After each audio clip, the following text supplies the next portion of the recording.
Okay, so I am done more or less with the motor mounts and the replacement of the oil pan gasket.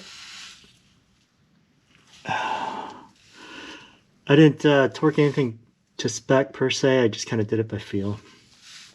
It turns out you have to put this starter on before this bar. Anyways, let's see if we can get some lighting in there. Yeah, so everything is buttoned up. This is loose because I still need to put this back on after I'm done with the other thing. The exhaust I'm going to deal with at the end. That gap, I'm going to deal with all that at the very end. Okay, that's it.